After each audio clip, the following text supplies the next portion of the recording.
말씀을 가지고 생명의 떡 예수라는 제목으로 함께 은혜를 나누려고 합니다. 우리 예수님이 생명의 떡이시라면 우리가 먹어야 되겠죠. 왜 먹어야 됩니까? 예수님이 우리에게 생명이 되시기 때문이다. 이런 논지를 가지고 제가 말씀을 전하려고 합니다. 안 먹고 사는 사람은 아무도 없어요. 한국 사람은요 밥식으로 살지 않습니까? 제가 어릴 때 농구대회를 나갔는데 우리 선수 아이들은요 전부 짜장면을 먹고 살았는데 촌놈들이에요. 우리 교감쌤이 인솔을 했는데 간 식당 이름이 고성집, 거기다가 찌개, 김치, 그 다음에 밥은 고봉으로 막 주더라고요. 아이들 마음은 전혀 아닌데 모처럼 뭐예요? 촌놈들이 하면 짜장면 먹고 싶은데 참 그런데 우리 마음을 아는지 모르는지 이 교감쌤이 한마디로 야멸차게 딱 합디다 한번 더 합시다. 한국 사람은 밥심으로 사는 거야. 읽을게요, 적게요. 좋습니다. 유대인들은요 밥심으로 사는 게 아니고 뭘 삽니까? 방심으로 삽니다. 우리 예수님께서 이 보리떡 5개하고 물고기 2마리를 가지고 남자만 5,000명, 여자와 아이들 같이 합치면 2만 명이라는 사람들이 먹고도 남는 놀라운 이적을 베푸셨어요. 공짜로 밥을 먹었단 말인 것입니다. 그러니 이 유대인들이요 너무 놀래가지고 이분 임금 삼으면 우리가 평생 일하지 않고도 먹고 살겠다. 여러분 밥벌이의 쑥으로 얼마나 힘듭니까? 그죠? 이거 안 하고 평생 살 수 있겠다 생각한 거예요. 그래서 예수님을 찾다가 다시 예수님을 만났습니다. 그들이 예수님께 부탁한 것이 무엇입니까? 우리에게 이 떡을 항상 줬어요. 죽을 때까지 이 떡을 줘서 밥벌이의 수고로움이 없도록 하나님 은혜를 베풀어 주십시오. 그와 같은 부탁을 한 것을 보게 되었습니다. 저는 밥벌이가 재밌다고 생각하는데 아마 때로는 밥벌이가 지겨운 사람들이 있는 모양이에요. 소설가 김훈씨가 쓴 에세이 제목이 그렇습니다. 밥벌이의 지겨움. 제가 읽어보니까 공감도 되고요. 먹고 사느라고 참 애처로운 인생이 얼마나 불쌍한지 하는 생각도 들었습니다. 이처럼 유대인들도 또 마찬가지거든요. 예수님을 찾다가 대뜸 만나서는 그들이 예수님께 부탁한 것이 무엇입니까? 우리 모세가 우리 조상들을 광야에서 40년 동안 만나러 먹인 것처럼 예수님께서도 우리에게 이렇게 먹여주시면 우리가 예수를 믿겠다, 그런 것을 볼 수가 있습니다. 우리 예수님은 썩는 양식만 위해서 일하지 말고 영생하도록 있는 양식을 위해서 살라. 지난주에 우리가 생각해봤죠, 그죠? 근데 오늘 주님께서 조금은 좀 책망하실 듯도 한데 더 이상 말씀하지 아니하시고 예수님 자신이 어떤 분인지, 본질이 무엇인지, 예수님이 땅에 오신 사명이 무엇인지, 땅에 오신 목적이 무엇인지를 하나하나 설명하는 기회로 삼으신 것을 우리가 볼 수가 있습니다.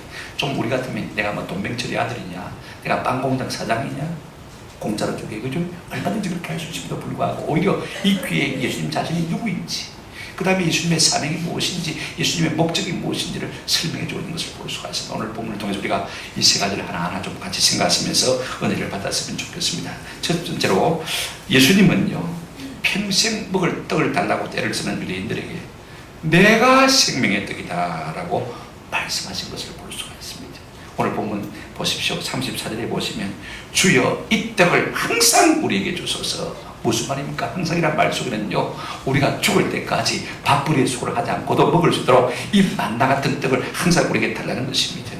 여러분 한번 공짜로 배불리 먹는 것을 기적을 맛본 유대인들은요 예수님께 어떤 청을 하는 것입니까? 모세가 40년 동안 우리 조상에게 만나로 먹였던 것처럼 우리에게도 그렇게 해달라고 부탁하고 있는 것을 볼 수가 있습니다.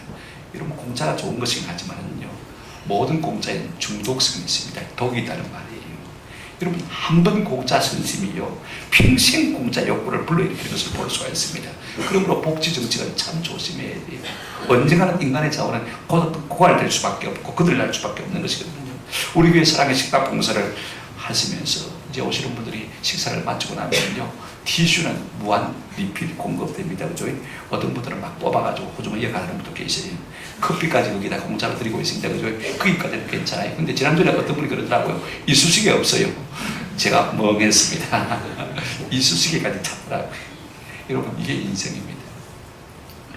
우리 같으면 뭐라고 말하고 있습니까? 한번 보십시오. 내가 무슨 빵공장 사장이냐? 얼마든지 나무랄 수도 있습니다만요.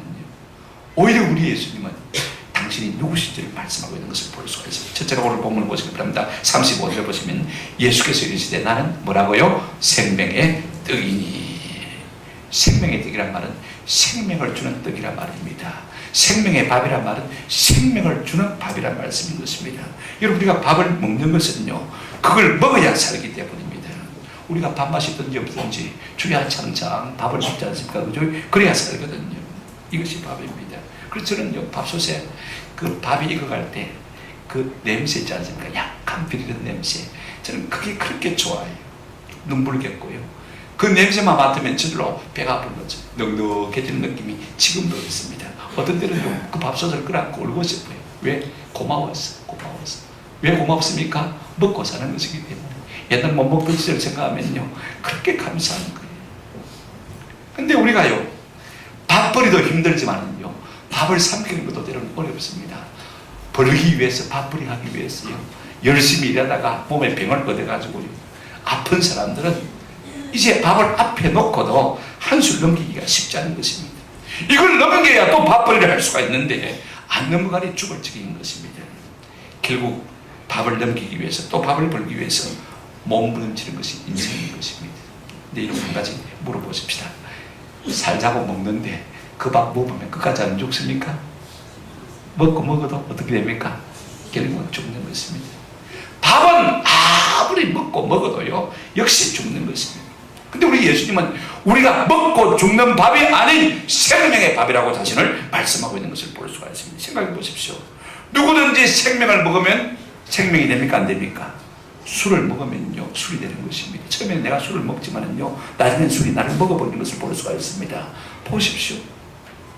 누구든지 그 먹는 것에 사람이 먹히고 마는 것을 볼 수가 있습니다. 우리가 생명을 먹으면 생명이 우리를 삼키게 되어지고 그 생명으로 말미암아 영원히 사는 은혜가 있게 될 줄로 믿습니다. 우리 예수님은 자신을 갖다가 생명의 떡이라 그렇게 말씀하고 있는 것입니다. 그러니까 그 다음 더 넘어갔어요. 생명의 떡인데 어떤 떡이냐? 풍성한 생명의 떡인 것을 말씀하고 있습니다. 오늘 보면 35절 하반절을 보시기를 바랍니다. 내게 오는 자는 결코 줄이지 아니할 터이요 나를 믿는 자는 영원히 목마르지 아니하리라. 여러분, 성경에 결코라는 말과 영원이라는 말의 부사에 여러분 동그라미를 한번 쳐보시기를 바랍니다. 여러분 한번 생각해 보십시오. 내가 해서 공짜라고 와서 줄을 섰는데 내 앞에서 그것이 딱 떨어져 버렸어요. 그죠? 한번 생각해 보십시오. 그때 그 황당한 섭섭함 여러분 당해본 적이 있습니까? 공짜라고 줄을 섰는데 내 앞에까지는 다 받아갔어요. 그런데 내 앞에 와서 딱 멈췄어요. 받았습니까? 못 받았습니까? 못 받았어요. 황당히 얼마나 섭섭해요. 줄라면 끝까지 다 들리지. 왜 끊어버리노? 섭섭한 시험이 들지 않습니까? 근데 오늘 우리 예수님은 그렇게 말씀하십니다. 내가 생명의 떡이지만은 조금도 고갈됨이나 모자람이 없다는 것입니다. 결코 영원히 줄이지 아니하고 목마르지 않는 생명의 떡을 내게 줄 것이다. 무한 공급이라는 말씀인 것입니다. 여러분, 이 부사 결코 영원히, 이 예수님은요, 생명이라도 풍성한 생명을 강조하는 부사인 것을 볼 수가 있습니다. 생명을 주려는 일에 조금도 인색함이 없고요, 모자람이나 고갈함이 없는 생명임을 말씀하고 있습니다. 요한복음 10장 10절에 우리 예수님 이렇게 말씀하셨죠. 내가 온 것은 양으로 생명을 얻게 하고, 그 다음 말씀이 중요합니다. 같이 한번 읽어보실까요? 시작. 더 풍성히 얻게 하려는 것이라. 우리 주님은 생명을 줄 때 조금 주는 것이 아니고 넘치도록 우리에게 부어주시기를 원하시는 풍성한 생명의 주님이신 줄로 믿습니다. 그러니까 여러분 생각해 보십시오. 어떻게 그럴 수가 있는 것입니까? 떡은 떡이 굶주리지 않습니다. 물은 물에 목마르지 않습니다. 생명은 생명에 집착하지 않습니다. 여러분 한번 생각해 보십시오. 여러분, 떡공장 아들이 떡을 그리워합니까? 지천에 널리 있게 되는데, 그죠? 생수공장 아들이 생수를 목말라 하겠습니까? 하물며 생명의 주인 되신 우리 예수님께서 생명의 인색함을 느끼시겠습니까? 생명 때문에 공략하시겠습니까? 얼마든지 누구든지 당신에게로 나오는 자에게는 결코 줄이거나 목마름이 없이 충분히 풍성히 채워주시겠다. 이것이 우리 주님께서 우리에게 말씀하고 있는 것입니다. 우리 예수님은 내가 생명의 밥이니 누구든지 얼마든지 나를 먹고 영원히 살라고 말씀하고 계십니다. 저는 우리 모두가 생명의 솥 대신, 생명의 밥 대신 예수님을 끌어안고 폭풍 흡입하는 은혜가 있어지기를 주의 이름으로 축원합니다. 그럴 때 우리가 영원한 생명을 얻을 수가 있는 거예요. 두 번째로 생각해 보십시다. 예수님께서는 누구든지 얼마든지 내게로 오기만 하면 결코 영혼이 줄이거나 목마르지 않고 영생을 얻을 것이라고 강조하셨음에도 불구하고 여러분 유대인의 반응이 어떠했습니까? 그럼에도 불구하고 예수님의 태도가 어떠한지를 우리가 좀 생각해 봤으면 좋겠습니다. 35절 예수께서 이르시되 나는 생명의 떡이니 내게 오는 자는 결코 줄이지 아니할 터이요 나를 먹는 자는 영원히 목마르지 아니하리라 말씀하셨습니다. 그죠? 그러면요 사람들이 예수를 믿어야 되지 않습니까? 그죠? 그런데 36절 보시길 바랍니다. 우리말 성경은 좀 애매하게 번역이 되어서 제가 현대어 성경으로 읽어드립니다. 같이 한번 읽어보십시다. 시작. 그러나 내가 이미 말했듯이 너희는 나를 보고도 믿지 않는구나. 내가 생명의 떡이면 먹고 생명을 얻으면 되는데 유대인들이 먹었습니까? 안 먹었습니까? 안 먹었다는 그 말입니다. 안 믿었단 말입니다. 여러분 사람이 낙심이 되고 시험이 들 때가 언제입니까? 나는 한다고 최선을 다했는데 본치가 없을 때, 사람들의 반응이 시원찮을 때, 그죠? 알아주지 않을 때 참 섭섭하고 시험에 들고요 그 일을 중단할 수밖에 없는 것입니다. 예를 들면요 주부들이 저녁 밥상을 정성껏 최선을 다해서 차려놨는데 식구들이 와서는요 먹는 둥 마는 둥 시큰둥한 거예요. 에라 내가 다음부터 열심히 하는 거 봐라 그런 생각이 안 들겠습니까? 그죠? 손님을 열심히 초대했어요. 많은 음식을 준비했는데 한두 사람 딱 나와 버렸어요. 다음엔 내가 이 잔치 하는 거 봐라 그런 마음이 안 들겠습니까? 다 시험에 드는 것입니다. 여러분 생각해 보십시오. 제가 설교를 열심히 준비했는데 은혜를 못 받아요. 그러면 제 마음에 낙심이 되겠습니까? 안 되겠습니까? 낙심이 되는 것이죠. 지금 예수님께서 열심히 그들에게 내가 생명의 떡이다 라고 말씀했는데 저들이 먹어주고 믿어주면 참 좋은데 안 먹는다 그 말이에요. 얼마나 낙심이 되겠습니까? 그런데 여러분 우리 예수님께서 낙심하실 것이 아닙니다. 오히려 다시 이 말씀으로 확인시켜주는 것을 볼 수가 있습니다. 그렇다면요 누가 생명의 밥 대신 예수님께 나와서 예수를 믿고 먹어서 생명의 밥에 삼켜서 생명을 얻을 수 있는 사람이 될 수 있는 것인가? 여러분 37절 한번 보시기 바랍니다. 이런 말씀이 있어요. 아버지께서 내게 주시는 자는 다 내게로 올 것이요 내게 오는 자는 내가 결코 내쫓지 않으리라. 먼저 우리 예수님은요 지금은 믿는 사람이 없어도 하나님이 내게 맡겨주신 사람은 반드시 다 나를 먹고 믿고 영생을 얻을 것이다 라고 말씀하고 있는 것을 볼 수가 있습니다. 이걸 보십시오. 아버지께서 내게 주신 자 하나님이 예정하시고 선택하신 사람을 말하는 것입니다. 아무리 수많은 사람들이 썩을 양심만을 추구하며 살아간다 할지라도 하나님께서 택정한 백성이 있다는 말씀인 것입니다. 그 사람들은 반드시 다 언젠가는 내게로 오게 될 것이다 라고 말씀하고 있습니다. 이것을 부정문으로 바꿔서 말씀하시면요 44절, 65절 보시면 우리가 읽지 않았습니다만 이런 말씀이 있는 것을 볼 수가 있습니다. 나를 보내신 아버지께서 이끌지 아니하시면 아무도 내게 올 수 있다 없다? 올 수 없다. 아무나 믿는 것이 아니고 하나님께서 내게 붙여준 사람만이 나와서 생명을 얻고 영생을 얻는다 그 말씀. 65절 보시기 바랍니다. 또 이르시되 그러므로 전에 너희에게 말하기를 내 아버지께서 오게 하여 주시 아니하시면 누구든지 내게 올 수 있다 없다? 올 수 없다. 오늘 이 말씀 우리가 가만히 보면서요 저는 여기서 칼빈주의 5대 교리를 보게 되었습니다.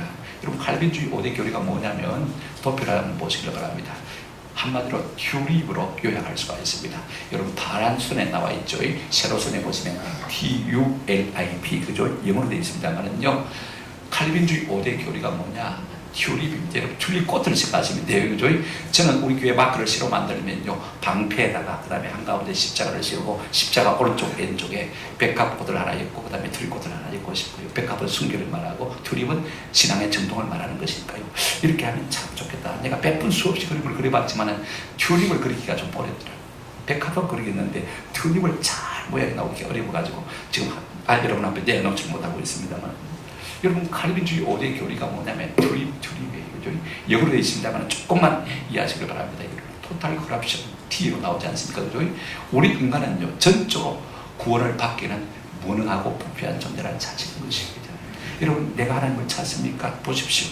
우리가 로마서 3장 10절 11절에 보게 되시면 기록된 바 의인은 없나니 하나도 없으며 깨달은 자도 없고 하나님을 찾는 자도 없고 내가 하나님을 찾아서 하나님을 만난 것입니까? 하나님께서 우리를 찾아오셔서 만나주시고 우리의 심령의 은혜를 주셨기 때문에 내가 예수를 믿어 구주로 고백하게 된 줄로 믿습니다. 그러므로 우리가 인간이 구원을 얻게 된 전적으로 무한 존재라고요? 타락하는 존재다. 토탈 커럽션. 그 다음에 두 번째 보시길 바랍니다. 두 번째가 뭐냐면 유입니다. 도표로 보시길 바랍니다. 여기 보시면요 유가 뭐냐면 unconditional 일렉션이라 이렇게 말하고 있는 것을 볼 수가 있습니다. 무조건적인 선택입니다.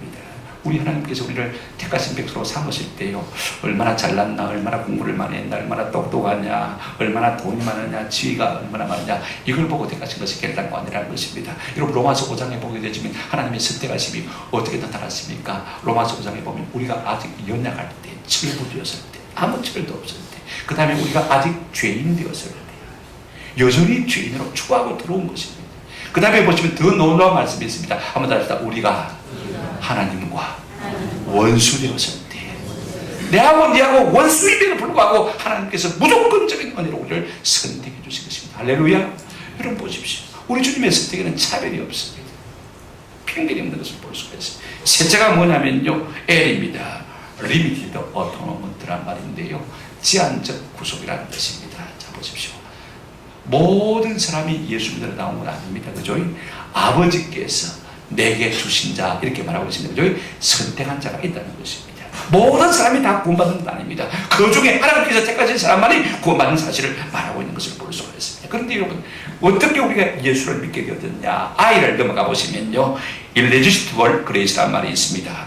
불가항력적인 은혜, 저항할 수 없는 은혜입니다. 여러분, 사울 같은 사람이 바울 될 수 있는 은혜 이유가 무엇입니까? 그가 뭐 똑똑해서 잘나서 바울이 됐습니까? 저항할 수 없는 은혜를 하나님께서 자꾸 주셔서 그를 옥죄어 주신 거예요. 딱 보여지니까 오도가도 할 데가 없으니까 결국은 죽게 사로잡히고 포로가 되어서 예수를 믿는 사람이 되고 만 것을 볼 수가 있습니다. 마지막 B가 뭐냐면요, 성도의 개념입니다.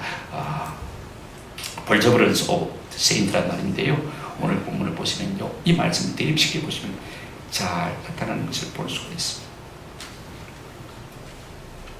내게 오는 자를 결코 마지 않겠다고요? 내쫓지 않겠다. 예수 잘 믿다가 시험에 들어 낙심해요. 그죠? 그런 사람들 오히려 더 안 믿는 사람보다 더 악합니다. 그죠? 그렇다고 해서 하나님이 내쳐버립니까? 내게 오는 자를 결탄코 내가 막겠다, 내쫓지 않겠다. 끝까지 하나님께서 인내해 주겠다. 그 말씀인 것입니다. 그러니까 오늘 이 말씀 속에 이 칼빈주의 5대 교리가 다 들어있는 것을 볼 수가 있습니다. 그런데 여러분 또 보시기를 바랍니다. 37절 하반절을 보시면요, 내게 오는 자는 내가 결코 내쫓지 아니하리라. 이게 결코란 말이 참 중요합니다. 결코, 결단코, 절대로 내쫓지 않는다. 내쫓지 않는다는 번역도 참 좋은 것 같아요. 여기에 보면요, 이렇게 번역하고 있는 것을 볼 수가 있습니다. 드라이브 어웨이, 길가로 몰아서 자꾸만 내몰아버린다는 그런 뜻입니다. 놀라운 표현은요, 결코, 결단코, 절대로. 우리 주님의 사랑은요, 결코, 결단코, 절대로의 사랑인 것입니다. 끝까지 변치 않는 사랑입니다. 우리 사람은요, 서로 좋다고 결혼해놓고 다음날 이혼하는 것도 많이 봤거든요. 그죠? 그런데 60년, 70년 살고도 70대에 또 황혼 이혼도 하더라고요. 여태까지 다 살아왔는데, 막 삶을 느낀데, 도무지 못 참아가 또 그냥 황혼 이혼하는 사람도 종종 있는 것을 볼 수가 있습니다. 우리 인생은 사랑한다 해도요, 끝까지 사랑이 됩니까? 안 됩니까? 안 됩니다. 그러나 하나님은 우리에게 없는 사랑의 개념이 있어요. 한번 따라합시다. 끝까지. 요한복음 13장 1절에 보시면 이런 말씀이 있습니다. 6월절 전에 예수께서 자기가 세상을 떠나 아버지께로 돌아가실 때가 이런 줄 아시고 세상에 있는 자기 사람들을 사랑하시되, 어떻게 사랑하셨다고요? 끝까지 사랑하셨다. 사람에게는 없는 개념. 결코, 결단코, 절대로 포기하지 않는 놀라우신 사랑. 이 은혜가 오늘 우리 되게 할 줄로 믿습니다. 그러므로 낙심치 말고 실망치 말고 우리 주님 손에 붙들려서 평생을 승리하는 저와 여러분 되시기를 주의 이름으로 축원합니다. 세 번째로 우리 주님은요, 자신이 땅에 오신 목적을 설명하고 있는 것을 볼 수가 있습니다.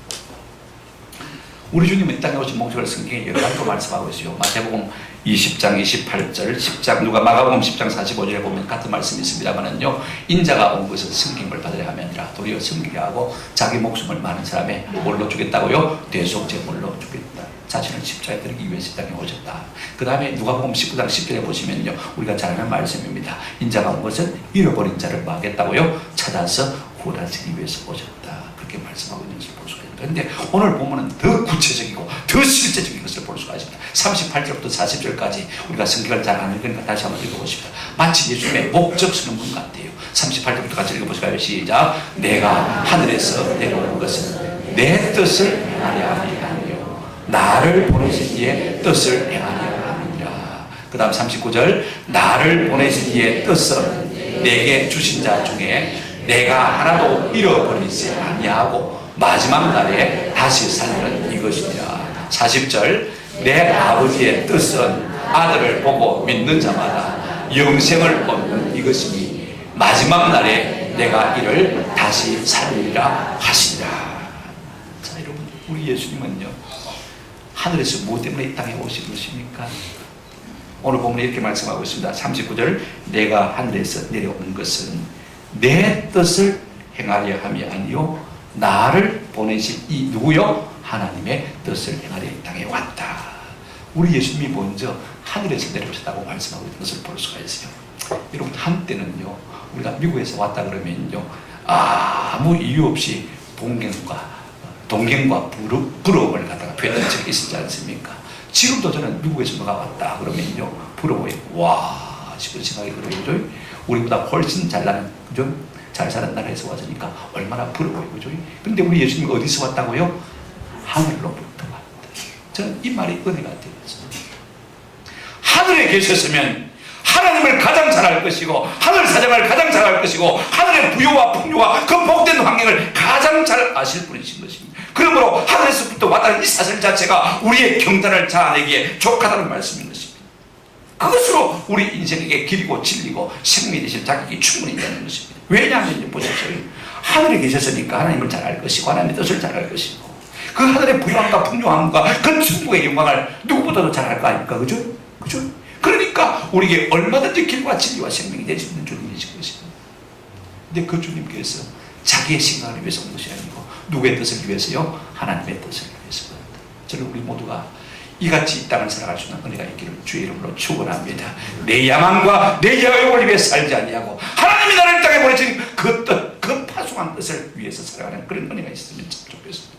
두 번째로 우리 예수님은요 예수님을 향한 하나님의 뜻은 예수님께 맡겨주신 자를 한 사람도 잃어버리지 않고 마지막 날에 다시 살리는 것이라고 말씀하셨습니다. 39절 다시 한번 읽어보십시다. 39절 시작. 나를 보내신 이의 뜻은 내게 주신 자 중에 내가 하나도 잃어버리지 아니하고 마지막 날에 다시 살리는 이것이다.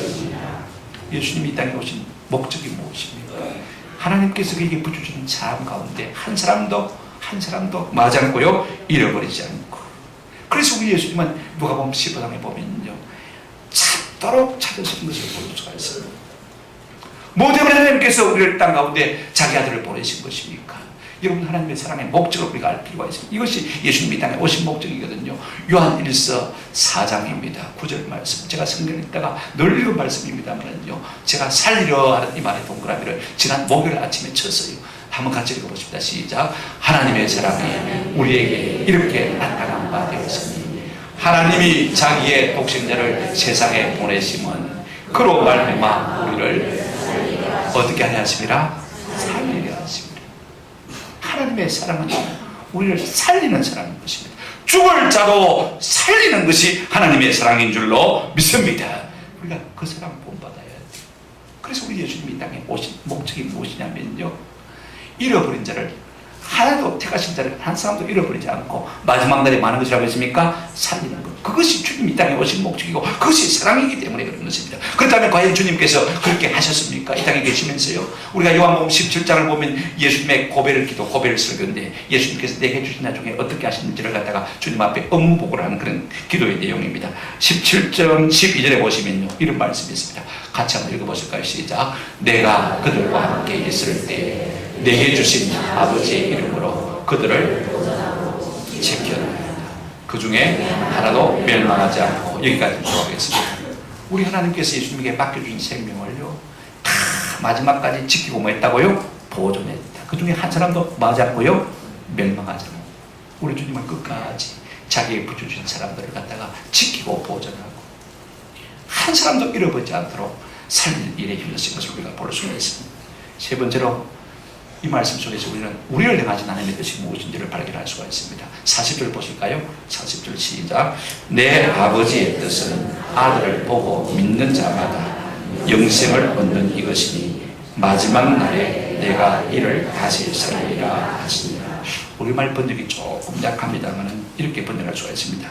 내 아버지의 뜻은 아들을 보고 믿는 자는 누구든지 영생을 얻는 이것이니. 한번 더 합시다. 믿는 자는 누구든지 믿기만 하면, 예수 믿기만 하면 누구든지 차별 없이, 그죠? 영생을 얻는다. 이것이 하나님 우리를 향하신 뜻인 것입니다. 뭐라고요? 우리를 향하신 하나님의 뜻이 뭐예요? 믿기만 하면 영생을 얻는다. 우리 하나님은 우리에게 영원한 생명을 주시기를 그렇게 간절히 소원하시는 것입니다. 이 주님의 소원에 우리가 아멘하고 응답할 수 있는 은혜가 있기를 주의 이름으로 축원합니다. 앞에서 말씀드린 김은소설가 가서 밥벌이 지금이라는 메시집에 보니까 이런 말이 제 마음을 하나 두드려요. 이분이 이렇게 썼습니다. 모든 밥에는 낚싯바늘이 들어있다. 밥을 삼킬 때 우리는 낚싯바늘을 함께 삼킨다. 그래서 아가미가 깨어져서 밥 쪽으로 끌려간다. 저쪽 물가에 낚싯대를 들고 앉아서 나를 건져 올리는 자가 대체 누구인가? 그 자가 바로 나다. 이러니 빼도 박도 못하고 오도 가도 못한다. 밥 쪽으로 끌려가야만 또다시 밥을 먹을 수 있다. 밥을 먹어야만 살 수 있는 존재, 비참함을 이렇게 표현하고 있는 것을 볼 수가 있습니다. 모든 밥에는 낚싯바늘이 걸려 있어서 끌려가는 대로 끌려갈 수밖에 없는 것이 인생인데, 그런데 여러분, 살다고 그 밥 먹었는데, 아까도 말씀드렸습니다만은요, 그 밥 먹고 안 죽습니까? 살다고 먹는데 안 죽습니까? 다 죽는 거예요. 결국엔 다 죽. 오늘 우리 모두가 저는 육신의 밥에 낚이지 아니하고 영원한 생명의 밥 대신 예수님께 낚이는 은혜가 있기를 주의 이름으로 축원합니다. 그 밥 먹고 주님께 낚이는 은혜가 있으면 참 좋겠어요. 우리 주님은 무엇 때문에 우리에게 이와 같은 생명을 주시려고 하시는 것입니까? 여러분, 돈을 먹으면요, 돈에 먹힙니다. 돈 좋아서 간 사람은 돈 때문에 망합니다. 술 좋아서 간 사람은요, 처음에는 자기가 술 먹지만은 무엇에 삼킵니까? 결국은 술에 삼키거든요. 마찬가지입니다. 명예 좋아서 간 사람은 결국은 명예에 먹히고 마는 것을 볼 수가 있습니다. 그러나 여러분, 생명의 떡을 먹는 자는요, 생명의 떡에 먹히게 되는 것입니다. 무슨 말입니까? 생명이 나를 먹어버리면 나는 영원히 사는 것이지, 그죠? 끄떡 먹고 사는 것입니다. 저는 예수 믿어, 예수 먹어 사는 은혜가 있기를 주의 이름으로 축원합니다. 그것도 영원히 사는 것, 말씀을 맺습니다. 저는요, 오늘 이 본문을 읽으면서 우리를 향하신 예수님의 사랑이 너무 진하게 나타나요. 나 같은 죄인이 무엇입니까? 그토록 우리에게 영원한 생명을 주시기를 기뻐하시는가 생각하면요, 참 그래요. 보십시오. 유대인들, 아니 모든 인류가 하나같이 예수님께 굶주리지 않도록 경제 문제를 해결해 주면 예수를 구주로 믿겠다, 그렇게 말합니다. 근데 우리 예수님은 어떻게 항변하고 있습니까? 먼저 나를 믿으면 굶주리지 않도록 먹여주겠다, 영생을 얻을 것이다, 그렇게 말씀하는 것을 볼 수가 있습니다. 저는 이부 대목이요, 참 고맙고 감사해요. 자, 보십시오. 우리 사람들은 예수님 보고 뭐라고 그럽니까? 먹여주면 믿어줄게, 그럽니다. 그죠? 저나 여러분이나 다 마찬가지일 거예요. 나로 복 주면 내가 믿어줄게, 이게 우리 인간 아닙니까? 그죠? 근데 우리 예수님은 먼저 나를 뭐 해라? 믿으라. 그러면 내가 뭐 해줄게? 먹여줄게.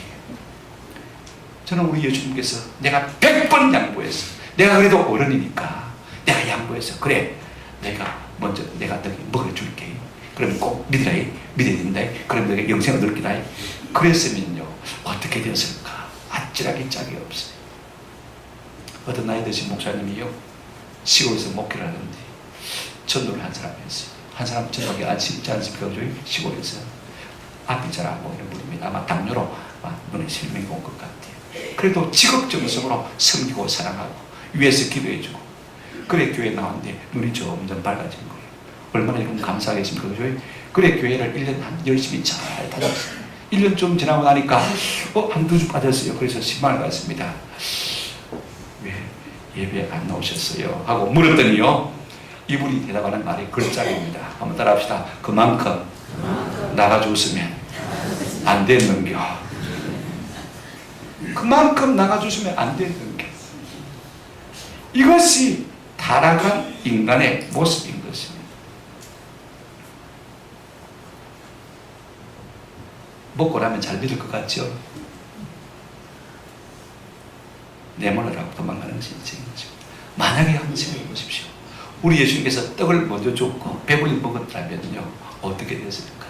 믿는 척은 했겠죠, 그죠? 우리 예수님은 인간의 연약함을 견지하신 것을 볼 수가 있습니다. 그래서 우리 같으면 나 뭐 예수님 떡이 있는데 주면 되지, 그죠? 뭐 하려고 자잖아, 이거 샀노, 그죠? 얼마든지 그럴 수 있지 않습니까, 그죠? 먼저 먹어주면 내가 믿어줄 낀데 그래 양보하면 되지, 큰 사람이, 어른이, 그죠? 얼마든지 그렇게 할 수 있는데 그렇게 하지 않냐고. 먼저 나를 믿으라, 먹여줄게, 그리고 영생받아 줄게. 저는 신앙생활이야말로요, 한번 더 합시다. 우선순위의 문제입니다. 늘 생각하는 것이 우선순위의 문제죠. 먼저 우리가 주를 믿으면 그 다음에 주께서 우리에게 들어주시는 거예요. 아멘. 우리는 어떻게 말합니까? 하나님이 내게 복 주면 내가 잘 화끈하게 믿어줄게, 그렇게 말하고 있지 않습니까? 하나님은 그렇게 말하고 있지 않습니까? 우리의 연약한 모습, 타락한 모습을 잘하는 것입니다. 진짜 신앙생활은요, 우선순위가 잘 정립된 삶인 것입니다. 누가 먼저입니까? 내가 먼저입니까? 예수님이 먼저입니까? 우리의 삶에 누가 먼저를 정하고 있습니까? 저는 우리 모두가 예수님이 먼저 되는 우리의 삶이 되시기를 주의 이름으로 축원합니다. 지금이 중요합니까? 여기가 중요합니까? 저는 우리 모두가 그때가 중요한 삶을 사시는 은혜가 있기를 주의 이름으로 축원합니다. 영혼을 먼저 생각하면요, 지금 여기를 얼마든지 우리가 복되게 살 수 있는 거예요. 내일 아침에 공무원 시험이 있어요. 오늘 밤 12시까지 술 마시고 술 마시고 먹으라 쪄라 하는 사람 있습니까? 아무도 없잖아요. 내일 공무원 시험을 쳐야 되는데, 합격해야 되는데 오늘 밤 일찍 자야죠, 그죠? 그죠? 영혼을 생각하는 사람은요, 얼마든지 하나님 앞에 바르게 살아갈 수 있는 은혜가 있는 것입니다. 우선순위, 이것이 신앙의 분기점인 것입니다. 또 하나, 여러분, 제가 늘 말씀을 드리듯이 무릇 사람은요, 먹는 것이 그 사람입니다. 무엇을 먹느냐가 그 사람인 것입니다. 여러분, 콩을 먹으면 콩살이 되죠. 햇살을 먹으면 해살을 우리가 받는 것이죠. 그죠? 술을 먹으면 술살을 먹는 것이죠. 예수를 먹으면요, 한번 더 합시다. 예수 생명을 먹게 됩니다. 그러므로 믿음은 관념이 아니에요. 그분의 말씀을 먹고 그분의 사랑을 먹고 그분의 생명을 먹는 것이 믿음인 줄로 믿습니다. 그러니까 자꾸 하나님의 말씀을 듣는 것이 그분을 먹는 거예요. 우리 모두에게 이 같은 은혜가 있기를 바랍니다. 우리가 생명의 밥솥 되신 예수님, 그걸 안고 기뻐하고 즐거워하고 때로는 눈물도 흘리고, 그죠? 그 밥솥을 끌어안고 폭풍 허비를 하고 그 말씀을 끌어안고 그 말씀을 먹어버려요. 우리가 영원히 사는 생명 누리는 은혜가 있기를 주님의 이름으로 축원합니다. 아멘.